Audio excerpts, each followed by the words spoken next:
नमस्कार बच्चों, एक बार फिर से आप सभी का स्वागत है आपके अपने YouTube channel the PCM vision में।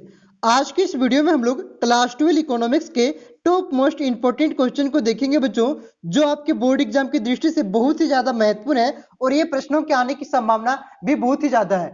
तो आप लोग वीडियो पे बने रहिएगा और वीडियो अच्छा लगे तो वीडियो को लाइक करके दोस्तों में शेयर अवश्य करिएगा। तो चलिए स्टार्ट करते हैं आज के प्रश्नों को। पहला क्वेश्चन है बच्चों, प्रिंसिपल ऑफ इकोनॉमिक्स पुस्तक किसने लिखी है? इसका राइट आंसर हो जाएगा मार्शल। मार्शल ने प्रिंसिपल ऑफ इकोनॉमिक्स नामक पुस्तक लिखा है। ठीक है, अगर आपसे पूछा जाए कि वेल्थ ऑफ नामक पुस्तक किसने लिखा है, तब इसका राइट आंसर हो जाएगा एडम स्मिथ ने। एडम स्मिथ ने वेल्थ ऑफ नामक पुस्तक लिखा है बच्चों, और इसे ही अर्थशास्त्र का जनक कहा जाता है। ठीक है, उसके बाद देखिए अगला क्वेश्चन है, उत्पादन संभावना वक्र की ढाल गिरती है। हम लोगों ने पढ़ा था कि उत्पादन संभावना वक्र आपका इस प्रकार से होता है बच्चों। तो देखिए इसका ढाल किधर से किधर गिर रही है, बाएं से दाएं गिर रही है, इसलिए इसका राइट आंसर ऑप्शन नंबर ये इसका राइट आंसर हो जाएगा। उसके बाद देखिए अगला क्वेश्चन है, अवसर लागत का वैकल्पिक नाम है। तो अवसर लागत का वैकल्पिक नाम क्या है बच्चों? आर्थिक लागत। ऑप्शन नंबर सी इसका राइट आंसर हो जाएगा। और अवसर लागत का एक और वैकल्पिक नाम है, उसका नाम क्या है? हस्तांतरण लागत। ठीक है, इसे भी आप लोग याद रखिएगा। अवसर लागत का दो नाम है बच्चों, आर्थिक लागत और एक हस्तांतरण लागत। दोनों आप लोग याद रखिएगा, दोनों में से कोई भी आपका बोर्ड एग्जाम में क्वेश्चन रहेगा तो ऑप्शन में रह सकता है। उसके बाद देखिए अगला क्वेश्चन है आपका, गोसेन का दूसरा नियम क्या है? तो गोसेन का दूसरा नियम है सम सीमांत उपयोगिता के नियम को गोसेन का दूसरा नियम कहा जाता है। और पहला नियम किसे कहा जाता है बच्चों? सीमांत उपयोगिता के ह्रास नियम को गोसेन का पहला नियम कहा जाता है। ठीक है, अब दूसरा नियम आपका सम सीमांत उपयोगिता का नियम और पहला नियम सीमांत उपयोगिता के ह्रास नियम को। ठीक है बच्चों, दोनों आप लोग याद रखिएगा। उसके बाद देखिए अगला क्वेश्चन है, सामान्य मांग वक्र का ढाल होता है। तो मांग वक्र का ढाल कैसा होता है? इस प्रकार से देखा होगा मांग वक्र होता है आपका। तो इसकी ढाल कैसी है? ऊपर से नीचे आ रहा है, मतलब ऋणात्मक आ रहा है बच्चों। तो ऑप्शन नंबर बी इसका राइट आंसर हो जाएगा, ऋणात्मक ढाल होता है। उसके बाद नेक्स्ट क्वेश्चन है बच्चों, 6 नंबर का आपका प्रश्न है, किस अर्थशास्त्री के अनुसार उपयोगिता को मापा जा सकता है? तो किसके अनुसार? Alfred Marshall. Option number B इसका राइट आंसर हो जाएगा, अल्फ्रेड मार्शल के अनुसार उपयोगिता यूटिलिटी को मापा जा सकता है। ठीक है, और इसे मुद्रा के रूप में व्यक्त किया जा सकता है। अगर आपसे क्वेश्चन पूछा जाए कि उपयोगिता की मात्रक क्या है बच्चों, तब इसका राइट आंसर हो जाएगा यूटिल्स। ठीक है, आप लोग याद रखिएगा कि उपयोगिता की मात्रक क्या है? यूटिल्स है। उसके बाद देखिए अगला क्वेश्चन है आपका, अगला न्यूमेरिकल क्वेश्चन है, बहुत ही आसान क्वेश्चन है। एक व्यक्ति 4 गोलगप्पे का उपभोग करता है, प्रत्येक व्यक्तिगत इकाई से क्रमशः पहला गोलगप्पा के उपयोग से कितना मिला, उपभोग से कितना मिला? 15 यूटिल्स का। देखिए उपयोगिता को कितना यूटिल्स में मापा जा रहा है। ठीक है ना, तो 15 यूटिल्स का उसे उपयोगिता प्राप्त हुआ। दूसरे से 12 यूटिल्स का हुआ बच्चों, तीसरे से उसका 10 यूटिल्स का हुआ और चौथे से आपका कितना हुआ? 8 यूटिल्स का हुआ। तो कुल उपयोगिता कितने मिला चारों गोलगप्पा से, वो आपसे पूछा जा रहा है। तो कुल का बात किया जा रहा है, तो क्या करेंगे? सभी को जोड़ देंगे। सभी के योग को क्या कहा जाता है? कुल कहा जाता है। तो देखिए 15 और 12 कितना हुआ? 27 और 10 37 और 8 45। तो टोटल कितना उपयोगिता हो गया आपका? 35 यूटिल्स हो गया। ऑप्शन नंबर सी इसका राइट आंसर हो जाएगा। ठीक है, ऑप्शन नंबर बी होगा, यहाँ पे सी गलती से मिस्टेक हो गया, 45 यूटिल्स इसका राइट आंसर होगा। उसके बाद देखिए अगला क्वेश्चन है आपका बच्चों, निम्नलिखित में से कौन किसी वस्तु की मांग को प्रभावित करने वाला एक कारक नहीं है? नहीं है सो आपसे पूछा जा रहा है बच्चों।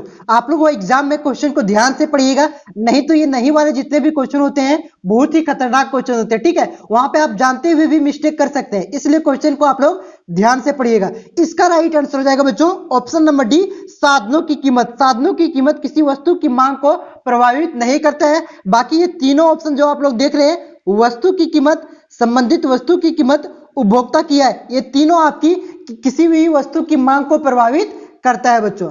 उसके बाद अगला क्वेश्चन है बच्चों, यदि वस्तु X की कीमत कम होने से वस्तु Y की कीमत मांग कम हो जाती है, तो इन दोनों वस्तुओं को क्या कहा जाएगा? एक वस्तु X है, एक वस्तु Y है, इसका क्या कर रहे हैं? प्राइस को हम लोग घटा दे रहे हैं, तो इसका ऑटोमेटिक मांग घट जा रहा है, क्योंकि जो इसका ग्राहक था ना बच्चों, इसको खरीद रहा है, इस वजह से इसका मांग घट जा रहा है। तो ये किसी वस्तु में होती है? प्रतियोगी वस्तु में होती है। ठीक है, ऑप्शन नंबर ये इसका राइट आंसर हो जाएगा। उसके बाद नेक्स्ट क्वेश्चन है बच्चों, यदि किसी वस्तु की कीमत में 5% की कमी होने से मांगी गई मात्रा में 8% वृद्धि होती तो मांग की लोच का मान ज्ञात करें। तो मांग की लोच बराबर क्या होता है, मांग में प्रतिशत परिवर्तन बट्टा क्या होता है, मूल्य में प्रतिशत परिवर्तन, यानी कि कीमत में प्रतिशत परिवर्तन। तो देखिए मांग में कितना प्रतिशत का परिवर्तन हो रहा है, 8% का, क्या हो जाएगा 8, और कीमत में कितना प्रतिशत का परिवर्तन हो रहा है, 5 का। तो 8/5 कितना हो जाएगा, 1.6। तो ऑप्शन नंबर ये इसका राइट आंसर हो जाएगा।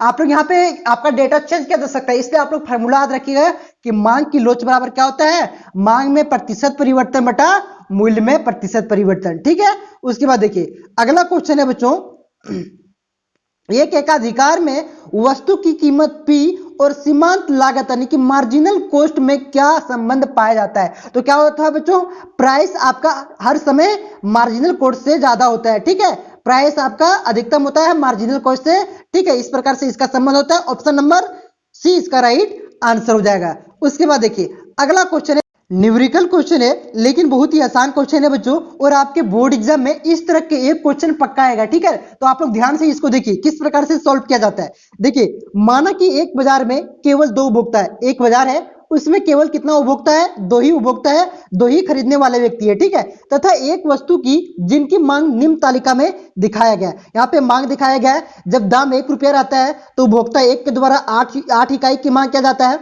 और उपभोक्ता 2 के द्वारा 24 इकाई की मांग किया जाता है। जब 2 रहता है तो यहाँ पे दिया हुआ है 3 रुपया दाम रहता है, तब यहाँ दिया हुआ है, और 4, 5 इस तरह से दाम आपका दिया हुआ है, और कितना कितना मांग किया जाता है वो दिया हुआ है। ठीक है, देखिए इसमें आगे क्या कर रहे हैं, वस्तु की कीमत 4, यहाँ पे देखिए वस्तु की कीमत प्राइस आपका 4 है, तो वस्तु की बाजार मांग की मात्रा क्या होगी। तो देखिए बच्चों बाजार मांग का मतलब क्या होता है, एक बाजार में रहने वाले जितने भी उपभोक्ता हैं उसके द्वारा जो कुल मांग किया जाता है, कुल मांग किया जाता है किसी एक पर्टिकुलर कीमत पर। तो यहाँ पे पर्टिकुलर कीमत क्या बताया गया है, 4 रुपये। ठीक है, तो 4 रुपये पे जितना मांग किया जाएगा कुल उपभोक्ता के द्वारा, वही आपका बाजार मांग कहलाएगा। लेकिन यहाँ पे 2 ही उपभोक्ता है, तो दोनों के द्वारा 4 रुपये पर कितना मांग किया जा रहा है, 6 + 16 इक्वल क्या हो जाएगा, 24। 6 + 16 कितना हो गया आपका, 22 हो गया। तो ऑप्शन नंबर सी इसका राइट आंसर हो जाएगा। उसके बाद देखिए बच्चों, कौन सी फर्म कीमत ग्रहण करने वाली होती है, इसका राइट आंसर हो जाएगा बच्चों, पूर्णतः प्रतियोगी फर्म। पूर्णतः प्रतियोगी फर्म आपका कीमत ग्रहण करने वाली फर्म होती है। ऑप्शन नंबर ये इसका राइट आंसर हो जाएगा। उसके बाद देखिए अगला प्रश्न है, उपभोक्ता संतुलन की व्याख्या में उदासीन वक्र का प्रयोग सर्वप्रथम किसने किया था, इसका राइट आंसर हो जाएगा J.R. हिक्स ने। J.R. हिक्स ने सर्वप्रथम उदासीन वक्र का प्रयोग किया था उपभोक्ता संतुलन की व्याख्या में। ठीक है, उसके बाद देखिए अगला क्वेश्चन है बच्चों, रसगुल्ला की कीमत कम होने से गुलाब जामुन की मांग में क्या प्रभाव पड़ेगा, सो आपसे पूछा जा रहा है। तो देखिए बच्चों रसगुल्ला और गुलाब जामुन आपके किस प्रकार की वस्तुएं हैं, ये आपका प्रतियोगी वस्तुएं हैं। और अभी कुछ देर पहले हम लोगों ने पढ़ा कि प्रतियोगी वस्तुओं में क्या होती है, अगर किसी एक वस्तु की दाम कम कर दी जाए तो दूसरी वस्तु की क्या होगी, मांग कम हो जाएगी। तो क्या हो जाएगी, कम हो जाएगी। ऑप्शन नंबर बी इसका राइट आंसर हो जाएगा। उसके बाद देखिए अगला क्वेश्चन है, निम्नलिखित में से किस वस्तु का संयोग मांग संयुक्त मांग होगी, मतलब कि इनमें से कौन सा वस्तु की मांग दोनों एक ही साथ किया जाएगा। ठीक है, दोनों की मांग एक ही साथ किया जाएगा। तो चाय और कॉफी, तो चाय और कॉफी दोनों एक ही में से कोई एक ही पीता है। ठीक है, कार और पेट्रोल, कार और पेट्रोल इसका राइट आंसर हो जाएगा बच्चों, एक साथ मांग की जाएगी तभी दोनों मतलब काम चल सकेगा। अगर पेट्रोल नहीं रहेगा तो कार का क्या काम रहेगा, कुछ काम नहीं रहेगा। ठीक है, तो ऑप्शन नंबर बी इसका राइट आंसर हो जाएगा। उसके बाद देखिए अगला क्वेश्चन है, निम्नलिखित में से किस बाजार संरचना में कीमत और सीमांत लागत यानी कि प्राइस और मार्जिनल कॉस्ट, ठीक है, में समानता पाई जाती है। तो किसमें पाई जाती है बच्चों, पूर्णतः प्रतियोगी बाजार में। ठीक है, ऑप्शन नंबर बी इसका राइट आंसर हो जाएगा। उसके बाद देखिए अगला क्वेश्चन है आपका, एक विक्रेता को 5 रुपये इकाई कीमत पर किसी वस्तु की 60 इकाई बिक्री से प्राप्त कुल आगाम की राशि क्या होगी। तो कितना उसे प्राप्त होगा बच्चों, 5 × 60 इक्वल टू कितना, देखिए 5 रुपया दाम है और 60 इकाई बेच रहा है, तो कितना पैसा मिलेगा, 5 × 60 equal to 300। Option number C इसका राइट आंसर हो जाएगा। और इस प्रकार के प्रश्न आपके बोर्ड एग्जाम में एक फिक्स रहेगा। ठीक है, उसके बाद देखिए अगला क्वेश्चन है, उत्पादन कर में वृद्धि से किसी वस्तु की पूर्ति में क्या प्रभाव पड़ेगा, सो आपसे पूछा जा रहा है। तो क्या होगा, उत्पादन कर में वृद्धि कर दिया जा रहा है। ठीक है, आप उत्पादन करें तो टैक्स आप पर बढ़ा दिया जा रहा है, तो टैक्स बढ़ाएगा तो क्या होगा, किसी वस्तु का दाम भी बढ़ेगा,